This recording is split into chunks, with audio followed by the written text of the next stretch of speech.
नमस्कार। ये आकाशवाणी शिमला है। अब आप प्रभा शर्मा से प्रादेशिक समाचार सुनिए। प्रधानमंत्री नरेंद्र मोदी ने कहा है कि इस वर्ष के केंद्रीय बजट का उद्देश्य कृषि क्षेत्र को अधिक लचीला और समृद्ध बनाना है। प्रधानमंत्री मोदी ने आज कृषि और ग्रामीण समृद्धि पर बजट पश्चात वेबिनार को संबोधित करते हुए कहा कि देश का विकसित भारत के लक्ष्य की ओर बढ़ने का संकल्प स्पष्ट है। नरेंद्र मोदी ने कहा कि कृषि को विकास का पहला इंजन मानते हुए सरकार ने किसानों को गौरव का स्थान दिया है। प्रधानमंत्री किसान सम्मान निधि योजना का उल्लेख करते हुए नरेंद्र मोदी ने कहा कि इस योजना के तहत अब तक किसानों को लगभग 4.25 लाख करोड़ रुपए प्राप्त हुए हैं। कृषि सेक्टर का विकास और हमारे गांवों की समृद्धि। पीएम किसान सम्मान निधि योजना 6 साल पहले लागू की गई थी। इस योजना के तहत अब तक लगभग 4.25 लाख करोड़ रुपए किसानों को मिल चुके हैं। इतनी राशि करीब 11 करोड़ किसानों के खाते में सीधे पहुंचाई गई है। 6,000 रुपये सालाना की इस आर्थिक मदद से ग्रामीण अर्थव्यवस्था सशक्त हो रही है।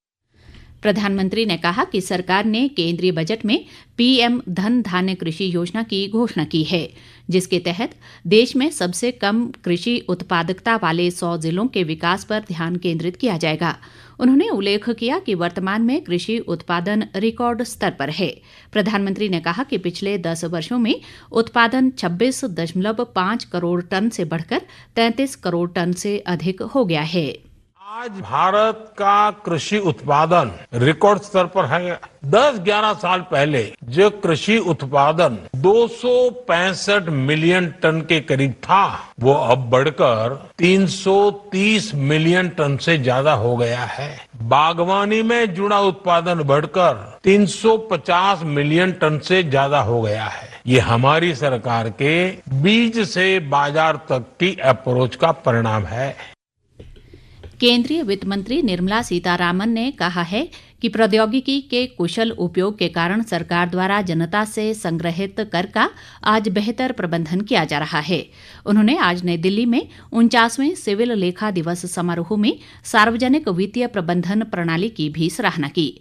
उन्होंने कहा कि सरकार डिजिटल इंडिया पहल से ये सुनिश्चित कर रही है कि सरकारी सेवाएं नागरिकों को इलेक्ट्रॉनिक रूप से उपलब्ध कराई जा सकें।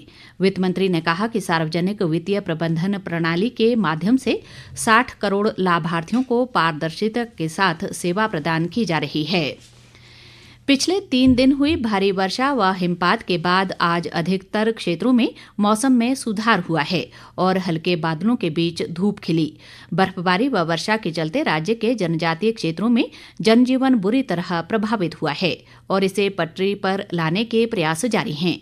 मौसम के साफ होने के चलते आज प्रभावित क्षेत्रों में बिजली, पानी व बंद पड़ी सड़कों को खोलने का कार्य तेजी से किया जा रहा है।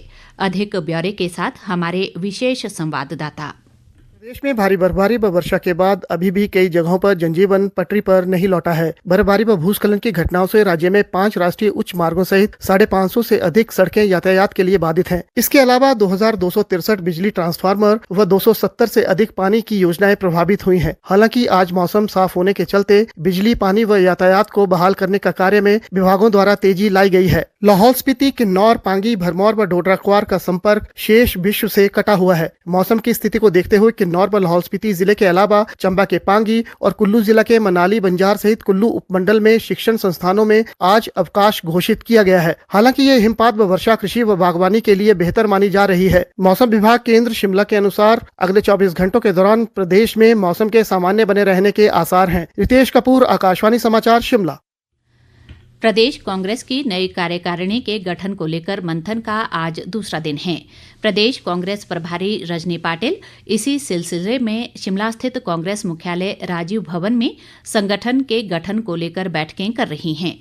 इस दौरान कांग्रेस विधायकों व पदाधिकारियों से कार्यकारिणी को लेकर सुझाव लिए जा रहे हैं। सभी से चर्चा के बाद रजनी पाटिल दिल्ली में हाईकमान को रिपोर्ट सौंपेंगी, जिसके बाद नई कार्यकारिणी का ऐलान होगा। केंद्र सरकार ने पासपोर्ट संबंधी नियमों में संशोधन किया है। नए नियमों के अनुसार 1 अक्टूबर 2023 या उसके बाद पैदा हुए पासपोर्ट आवेदकों के लिए उपयुक्त प्राधिकारियों द्वारा जारी जन्म प्रमाण पत्र ही जन्म तिथि का एकमात्र प्रमाण होगा। पासपोर्ट नियम 1980 में संशोधन को जारी करने के लिए एक आधिकारिक अधिसूचना जारी की गई है। इसी के साथ ये समाचार बुलेटिन समाप्त हुआ। हमारा अगला बुलेटिन आप सुन सकते हैं शाम 6 बजे। नमस्कार।